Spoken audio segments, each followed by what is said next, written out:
And meanwhile, what has Pelosi actually accomplished? What has she done except complain and threaten? And think about this, like the USMCA, remember that was supposed to replace NAFTA? That took more than a year of serious, good faith negotiations. United States, Canada, Mexico. And yet Pelosi, she won't even bring it up for a vote. Nor is she going to do what's necessary to address the crisis at the border, which is beyond disturbing. No asylum reform from her, no additional money for judges to fast-track hearings, no money for beds or any place to put unaccompanied minors or family units, so they're spilling out of Border Patrol facilities that are never intended to house them. But what does her caucus do? Well, what they do is what she taught them. Finger point and then accuse members of Trump's cabinet.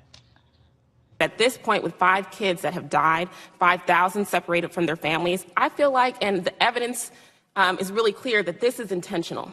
It's intentional. It's a policy choice being made on purpose by this administration, and it's cruel and inhumane. That's an appalling accusation, and our men and women fight hard to protect people in our custody every single day. We've asked for this resources 3 weeks ago. It hasn't been responded to by Congress. You refused to listen to him. That's not the point. You said he intentionally supported policies that caused the death of children. That is wrong. Your words need to be taken down, Mr. Chairman. No, Mr. Ranking member, this happened this week. Yesterday, another child died under his leadership. Because we can't get the resources to help them. That's what he's here trying to get, is the money to stop this. Congresswoman Underwood's incendiary charge, defamatory charge, disgusting charge, was eventually stricken from the record, but big deal. She should be censured for what she just said. But, my friends, this is the way they play the game.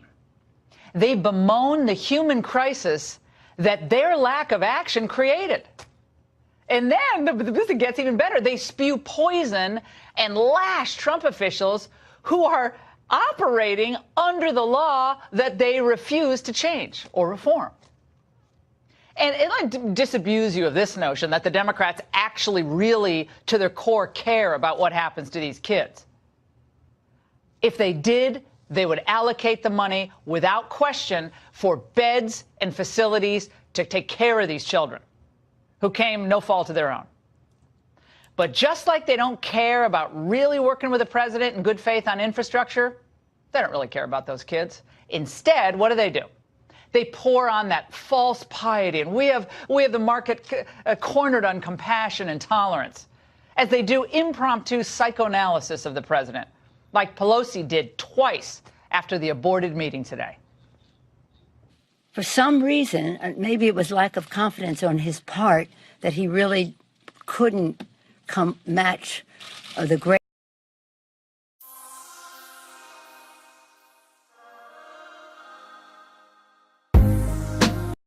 greatness of the challenge that we have. So I pray for him, and I pray for the United States of America. What a complete phony.